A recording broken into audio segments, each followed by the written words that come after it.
Vous avez sûrement déjà entendu parler du Bitcoin. Mais concrètement, qu'est-ce que c'est? Pourquoi tout le monde en parle depuis plusieurs années? Qui l'a inventé? Est-ce vraiment une monnaie? Et comment tout cela fonctionne-t-il au juste? Dans cette vidéo, je vais répondre simplement à toutes ces questions. Je vous expliquerai simplement l'histoire du Bitcoin, comment cela fonctionne et quels enjeux cela soulève dans l'économie mondiale. Alors reste bien, accroche-toi bien, reste bien jusqu'à la fin de la vidéo pour pouvoir découvrir exactement ce que cela peut apporter pour ta vie et pourquoi tu devrais t'y intéresser sérieusement. Que vous soyez curieux, passionné de nouvelles technologies ou juste si vous voulez savoir si vous devez acheter vos premiers bitcoins. Cette vidéo est totalement faite pour vous. Alors restez bien jusqu'à la fin de la vidéo. Je vous présente tout ça tout de suite avec un langage clair comme si on parlait à un enfant. Bonjour les amis et bienvenue sur cette nouvelle vidéo. Je suis Gaël et pour ceux qui ne me connaissent pas, je suis contrôleur de gestion et investisseur et j'aide aussi les particuliers à gérer leurs finances. Alors si vous souhaitez vraiment vous en sortir, passer d'un état où vous ne gérez plus vos finances à un état où vous êtes parfaitement en contrôle de la situation, vous êtes sur la bonne chaîne. On avance ensemble sur les sujets de l'investissement, de l'épargne. Et tous ceux qui veulent aller plus loin, vous trouverez dans la description de la vidéo mon fichier de gestion de budget, celui qui vous permettra de comprendre où va votre argent. Et vous trouverez aussi dans la description de la vidéo tous les outils que j'utilise afin de gérer mes finances et investir mon argent sereinement. Et pour tous ceux qui veulent aller plus loin, je vous laisse le lien dans la description de la vidéo pour une consultation totalement offerte pour faire le point sur vos finances et vous donner des pistes afin de pouvoir y voir plus clair. Alors pour comprendre le Bitcoin, il faut revenir quelques années en arrière. Plongeons-nous maintenant dans les années 2000. Nous sommes en 2008, en pleine crise financière mondiale. Les banques sont en situation de faire faillite. Les États sauvent les institutions financières à coût de milliards. Et la confiance dans le système bancaire des citoyens s'effondre totalement.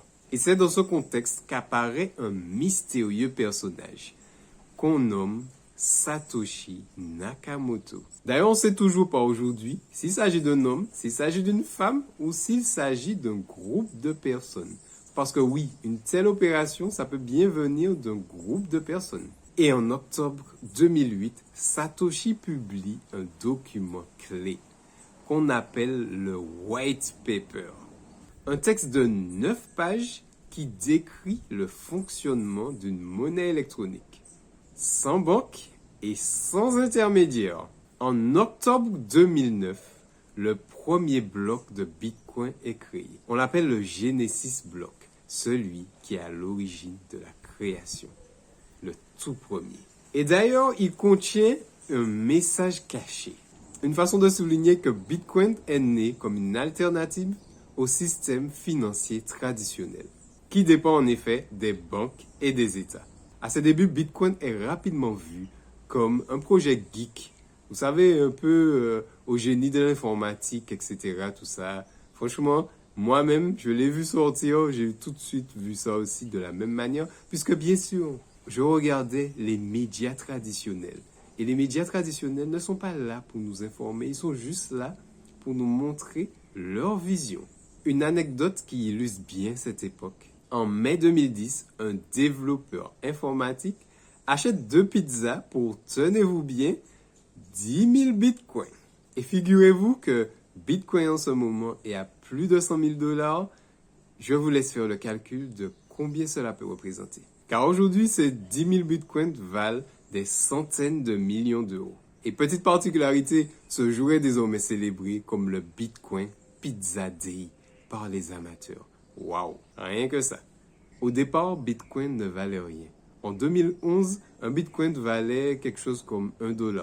Mais progressivement, son prix commence à augmenter, suscitant l'intérêt des médias et des investisseurs du monde entier. Mais aussi suscitant l'intérêt des régulateurs financiers, car dans la foulée, de nombreuses plateformes d'échange qui permettent d'acheter et revendre des crypto-monnaies se sont lancées sur le marché qui s'annonce vraiment très lucratif. Il y a eu des sites qui ont été fiables et il y a eu aussi des sites qui ont été très peu fiables. Et donc de nombreux scandales éclata autour de la perte de crypto-monnaies via ces plateformes.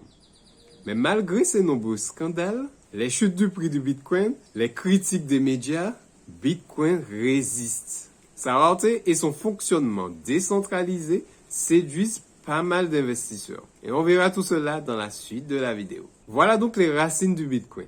Une idée née de la crise économique et financière de 2008, portée par une figure mystérieuse ou une mystérieuse communauté. Mais comment cela fonctionne concrètement? C'est ce que nous allons voir tout de suite dans la vidéo. Imaginez un grand cahier ouvert à tous. C'est ça la blockchain, ou appelée aussi chaîne de blocs. À chaque fois qu'une transaction est réalisée en Bitcoin, par exemple, Alice envoie un Bitcoin à Bob, cette opération est notée dans le cahier. Invisible pour les utilisateurs, mais notée dans le cahier. Comme on dit souvent au pays, yo mettez non les cahiers. Vous savez ce que ça veut dire.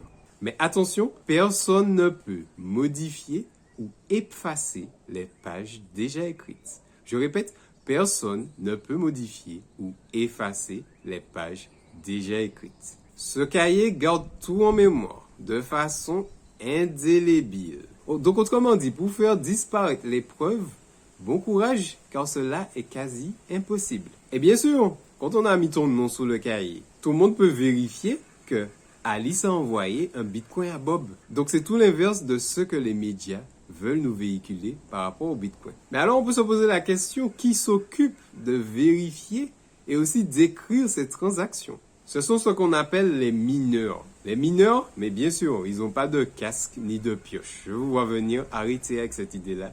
Des mineurs, c'est un terme technique. C'est juste un terme technique. Les mineurs, ce sont vraiment, pour vous illustrer, des ordinateurs cachés un peu partout dans le monde qui prêtent leur puissance de calcul au réseau afin de le sécuriser et de permettre que le réseau fonctionne. Leur mission est celle-ci. Regrouper les transactions dans un bloc, vérifier qu'elles sont valides, puis ajouter ce bloc à la blockchain. Et pour y parvenir, ils doivent résoudre un problème mathématique très complexe. C'est la fameuse preuve de travail. Et cela est fait pour rendre la tâche plus difficile. En anglais, on dit souvent, vous allez entendre ce terme-là si vous vous intéressez au sujet, proof of work, preuve de travail. Et c'est justement fait pour qu'un acteur mal intentionné ne puisse falsifier le registre. Ce mécanisme garantit la confiance sans avoir à passer par une banque ou une autorité centrale. Et en échange de leur travail, les mineurs sont récompensés, tenez-vous bien, en Bitcoin, bien sûr. Et c'est comme ça que de nouveaux Bitcoins sont créés à travers ce processus de minage. Mais attention, tenez-vous bien, il y a une règle qui rend Bitcoin assez spécial et qui fait vraiment sa renommée. Il n'y aura jamais plus de 21 millions de Bitcoins en circulation. Jamais, car cette limite est inscrite dans le code informatique dès le départ. Et bien sûr, personne ne peut la modifier. Sinon, ce serait vraiment trop facile. Et ce n'est pas tout, car environ tous les 4 ans, la récompense des mineurs est divisée par 2. Autrement dit, plus de travail pour moins de récompenses. Et tout cela rend l'émission de Bitcoin de plus en plus rare avec le temps. Et vous avez compris, si vous commencez à comprendre la logique d'investissement, tout ce qui est rare coûte cher. Et donc Bitcoin fonctionne grâce à une technologie révolutionnaire qu'on appelle la blockchain, où chaque transaction est vérifiée par des mineurs répartis dans le monde entier.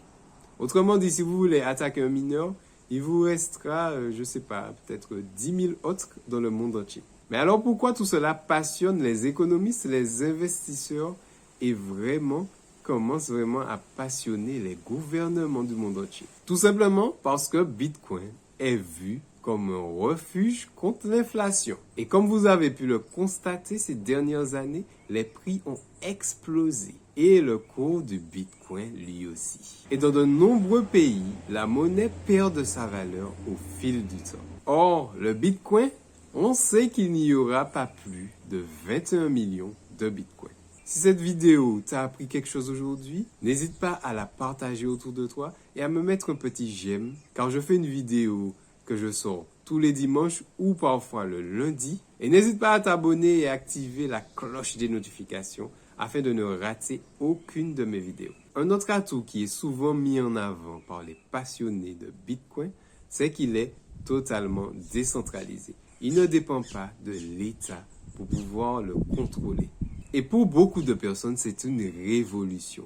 Plus besoin de faire confiance à monsieur banquier qui est là pour son intérêt.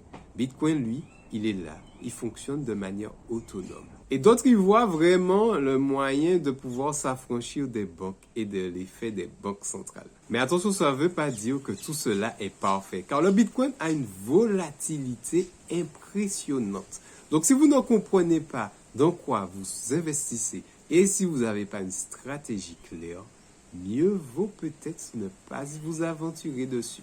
Car vous pouvez voir des chutes exceptionnelles de 50%, voire de 60 à 70%. Et là, il faut vraiment avoir le cœur accroché et savoir vraiment pourquoi on investit dedans. Car quand le cours chute de 70% et qu'on sait pourquoi on investit dedans, on a tendance du coup à acheter à ce moment-là. Mais ça, c'est à vous de faire ce travail-là et vraiment de chercher à travers une vidéo comme moi, à travers peut-être d'autres vidéos, à comprendre qu'est-ce que le Bitcoin et à vous faire votre propre opinion dessus. En résumé, le Bitcoin attire beaucoup d'investisseurs. Pour sa promesse d'indépendance, sa rareté et son potentiel de gain qui peut être extraordinaire. Mais il reste cependant un actif risqué qui nécessite de comprendre les ficelles avant de se lancer. Vous savez maintenant l'essentiel sur le Bitcoin. Son origine, la crise financière de 2008, son fonctionnement basé sur la blockchain et le minage, les enjeux économiques qu'il soulève et pourquoi il attire autant d'investisseurs. Si cette vidéo vous a aidé à y voir plus clair, n'oubliez pas de laisser un petit pouce j'aime et de me dire en commentaire qu'est-ce que vous en pensez du Bitcoin. Et surtout n'oubliez pas que quoi que vous faites, quel que soit le choix que vous prenez, d'investir ou pas dans le Bitcoin, c'est à vous de prendre cette décision. Mais attention, l'effet cumulé de cette action, de ces petits choix que vous faites ou que vous ne faites pas, sur le long terme, feront une différence énorme entre celui qui aura investi, si le cours a explosé et Bitcoin est à 1 million demain ou à 2 millions. La différence sera énorme entre celui qui sera passé à l'action et celui qui aura attendu. Mais encore une fois, je ne suis pas votre conseiller financier personnel. Je suis là juste pour vous éduquer, pour vous montrer ce qui est possible. Mais votre argent, c'est à vous de le gérer. C'est à vous de prendre vos décisions financières. C'est à vous de prendre vos responsabilités quand vous investissez. Et sur ce, bonne semaine, bon dimanche les amis, et à bientôt pour un nouveau sujet pour la gestion de vos finances et vous permettre de passer à l'action.